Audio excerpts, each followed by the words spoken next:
మా పెద్దలు దామోదర రాజ నరసింహ గారు ఈరోజు కోట్లాది మంది పేదలకు రాజీవ్ ఆరోగ్యశ్రీ పథకాన్ని అమలు చేసి ఈరోజు పేదలకు వైద్యాన్ని అందిస్తున్నారు. అదేవిధంగా మిత్రులారా, కట్టెల పొయ్యితోని కష్టాలు పడుతున్న మా ఆడబిడ్డలు ఊర్లలో మా కొత్తగా వచ్చిన కోడళ్ళకు తెలియకపోవచ్చు కానీ వాళ్ళ అత్తలను అడగాలి. వెనకటికి కట్టెల పొయ్యి ఎంత కష్టమవుతుండే, సగం దినం కట్టెలేరకరానికనే పోయే పరిస్థితి ఉండే. పిల్లల్ని చిన్నోళ్ళని ఇంటిడిచిపెట్టి పొయ్యిల కట్టెల కోసం పొలాల పొట్టు తిరుగుతుంటే ఆ దుఃఖం చూసి ఆడబిడ్డలను ఆదుకోవాలని ఆనాడు సోనియమ్మ దీపం పథకం ద్వారా గ్యాస్ పొయ్యి సిలిండర్ ఇచ్చి 400 రూపాయలకే సిలిండర్ అందుబాటులోకి తెస్తే కట్టెల పొయ్యితో కన్నీళ్లు గారుస్తున్న ఆడబిడ్డల్ని అక్కున పెట్టి చూసుకున్నది సోనియమ్మ. మేము ఆడబిడ్డల్ని అట్లా ఆదుకుంటే నరేంద్ర మోడీ కేసీఆర్ కలిసి 400 ఉన్న సిలిండర్ 1200 చేశారు. మా అక్కలకు తెలియదా? ఇక్కడ మా అక్కలంతా వచ్చారు కదా, అందుకే వాళ్ళ కష్టాలు చూసి 1200 కాదు, ఆడబిడ్డల సొమ్ము దోసుకున్నాడు బాగుపడాడు. అందుకే పేదింటి ఆడబిడ్డలకు ప్రతి ఇంటికి 500 రూపాయలకే సిలిండర్ ఇచ్చి ఆడబిడ్డలను ఆదుకొని ఇవాళ ప్రతి పేద ఆడబిడ్డ కళ్ళల్లో ఆనందం మేము చూస్తుంటే వీళ్ళ కడుపు కసిమసి అవుతున్నది. కేసీఆర్ కడుపు, నరేంద్ర మోడీ కడుపు. ఈ ఆడబిడ్డలకు 500కే సిలిండర్ ఇస్తే మా మాట ఎందుకు వింటారు? ఆ సిలిండర్ గుంజుకోవాలంటే కాంగ్రెస్ను ఓడగొట్టాలని ఇలా కుట్ర జరుగుతుంది మిత్రులారా. ఇదే కాదు మిత్రులారా, వ్యవసాయం ఉన్న వాళ్ళకే ఉచిత కరెంటు, పొలం ఉన్న వాళ్ళకే ఉచితంగా ఇస్తే భూమి లేని మాలాంటి పేదలకు మా ఇంటి కరెంటు బిల్లు తడిసి మోపెడవుతుందని మా పాదయాత్రలో చాలా మంది పేదోళ్ళు వచ్చి చెప్తే మేము ఆలోచన చేసినాం. పార్టీ అనుమతి తీసుకున్నాం. రాహుల్ గాంధీ, సోనియా గాంధీ గారితో మాట్లాడినాం. అందుకే ప్రతి పేదవాడి ఇంటికి 200 యూనిట్లు ఉచితంగా కరెంటు ఇచ్చి 0 బిల్లు ఇవాళ పేదవాడి ఇంటికి తీసుకొచ్చి బిల్లు కట్టాల్సిన పని లేదు, 0 బిల్లు అని చెప్పి ఇవాళ పేదవాళ్ళని ఆదుకున్నాం. ఇవాళ పేదవాళ్ళ ఇంటికి కరెంటు వెలుగుతుంటే పేదవాడి కళ్ళల్లో ఆనందం చూసి ఓర్వలేని కేసీఆర్, నరేంద్ర మోడీ కుట్ర చేసి కాంగ్రెస్ను ఓడగొట్టాలి, కాంగ్రెస్ను ఓడగొడితే ఉచిత కరెంటు ఇంటికిచ్చేది రద్దవుతుందని పన్నాగం చేస్తారు.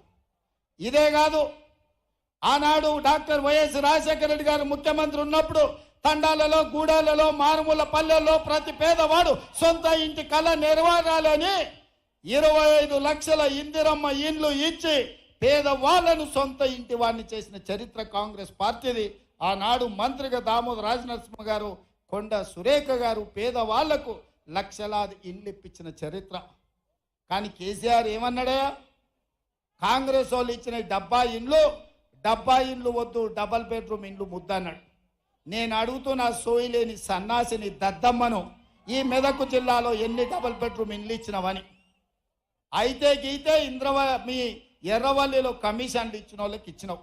నిన్నగాక మన ఎర్రవల్లి ఫామ్ హౌస్ ముందల నీ ఈపులు పక్కున వలుగుతాయి బిడ్డ, మాకు ఇండ్లు ఇస్తామన్నావు, ఎందుకు ఇవ్వలేదని మొన్ననే చాలా మంది పోయి ఫామ్ హౌస్ ముందల గేటు ముందల కేసీఆర్ ఈపులు విమానం మొత్తం అవుతాయని అక్కడికే పోయారు. మరి ఇవాళ నేను అడుగుతున్నా, మా రెవెన్యూ మంత్రి, మా హౌసింగ్ శాఖ మంత్రి పొంగులేటి శ్రీనివాసరెడ్డి గారి నేతృత్వంలో ప్రతి నియోజకవర్గానికి 3,500 ఇండ్లు, రాష్ట్రంలో 4,50,000 ఇండ్లు, 22,500 కోట్ల రూపాయలతో పేదవాడికి ప్రతి ఇంటికి 5 లక్షల రూపాయలు ఉచితంగా ఇచ్చి మీ ఆత్మ గౌరవం నిలబెట్టడానికి మనం పథకం ప్రారంభించుకుంటే పేదోడికి సొంతిల్లు వస్తే వాని ఇంటి ముందల కాలు మీద కాలేసుకొని కుర్చీలో కూర్చుంటాడని కక్ష కట్టి కాంగ్రెస్ను ఓడగొట్టి ఆ ఇచ్చే ఇండ్లు రద్దు చేయాలని ఢిల్లీలో ఉండే మోడీ, గజ్వేల్లో ఉండే కేడీ కలిసి కుట్ర చేస్తున్న మాట ఇక్కడున్న యువకులకు నేను చెప్పదలుచుకున్నా. అందుకే మిత్రులారా, ఇక అవన్నీ చేసినాం. ఆర్టీసీ బస్సులో ఉచిత ప్రయాణం ఇచ్చినాం, రాజీవ్ ఆరోగ్యశ్రీ పథకాన్ని అమలు చేసినాం, గ్యాస్ సిలిండర్ 500కి ఇచ్చినాం, 200 యూనిట్లు ఉచిత కరెంట్ ఇచ్చినాం, ఇందిరమ్మ ఇండ్లు ఇచ్చినాం. నిన్నగాక మొన్న మామ అల్లుళ్ళు 2 తయారైన రైతు రుణ మాఫీ ఎప్పుడు చేస్తామని నేను ఈ వేదిక మీద నుంచి తెలంగాణ రాష్ట్ర రైతాంగానికి మెదకు చర్చి సాక్షిగా, ఏడుపాయల దుర్గమ్మ సాక్షిగా నేను మాట ఇస్తున్నా.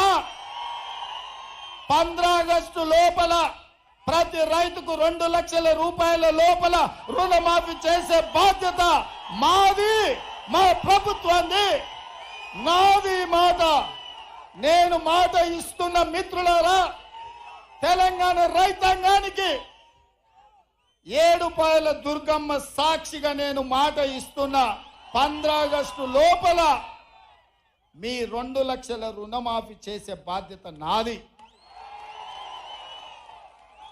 ఇదే కాదు, వచ్చేసారి పండించే వడ్లకు 500 రూపాయల బోనస్ ఇచ్చి కొనుగోలు చేసే బాధ్యత నాది.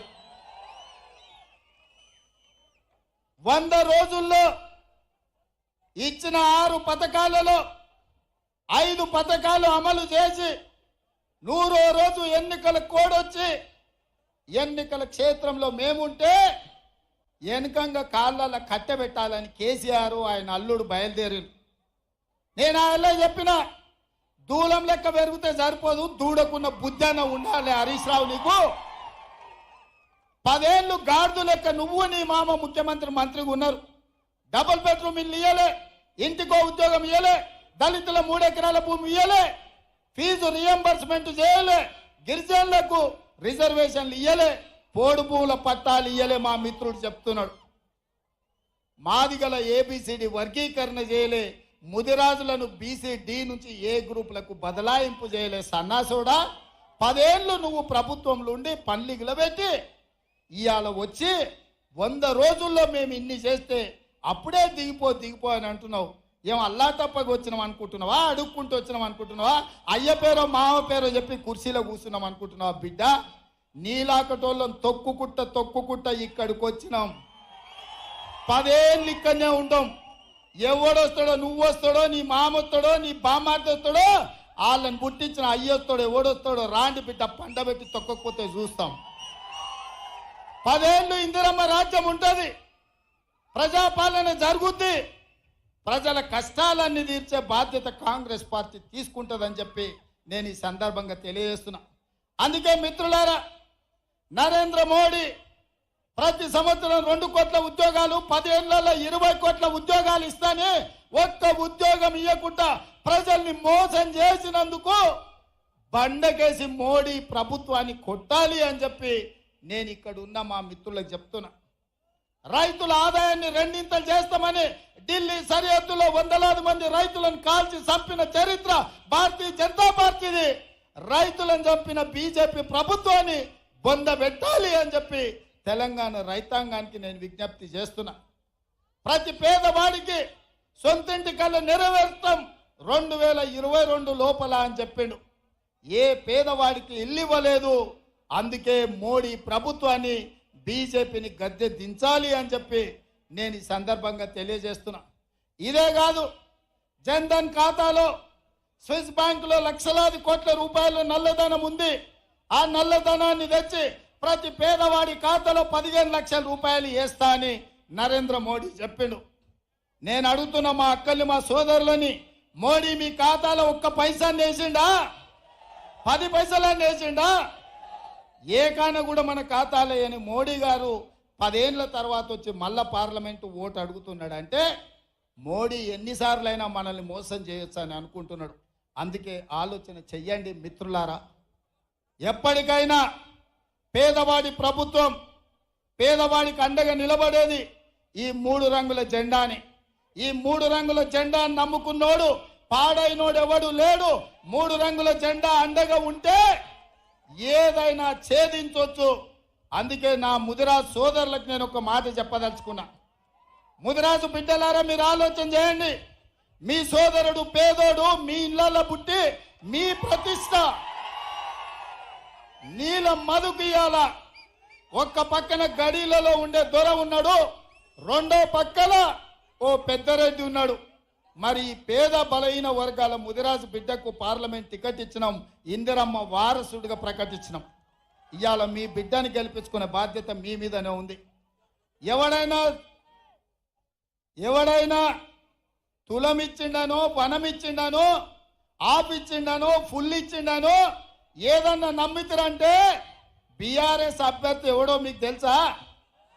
మల్లన్న సాగర్లో 50,000 ఎకరాలు గుంజుకొని ఏటిగడ్డ కిష్టాపురం మల్లన్న సాగర్ ప్రాంతంలో పేద రైతులను గోదావరి జలాలలో ముంచి పోలీసు ఉక్కు పాదాలతో తొక్కించి పోలీస్ స్టేషన్ల ఆడబిడ్డలను కొట్టించి మీ మీద దాడులు చేసిన దుర్మార్గుడే ఇవాళ బీఆర్ఎస్ అభ్యర్థి. మీరు కావాలంటే మల్లన్న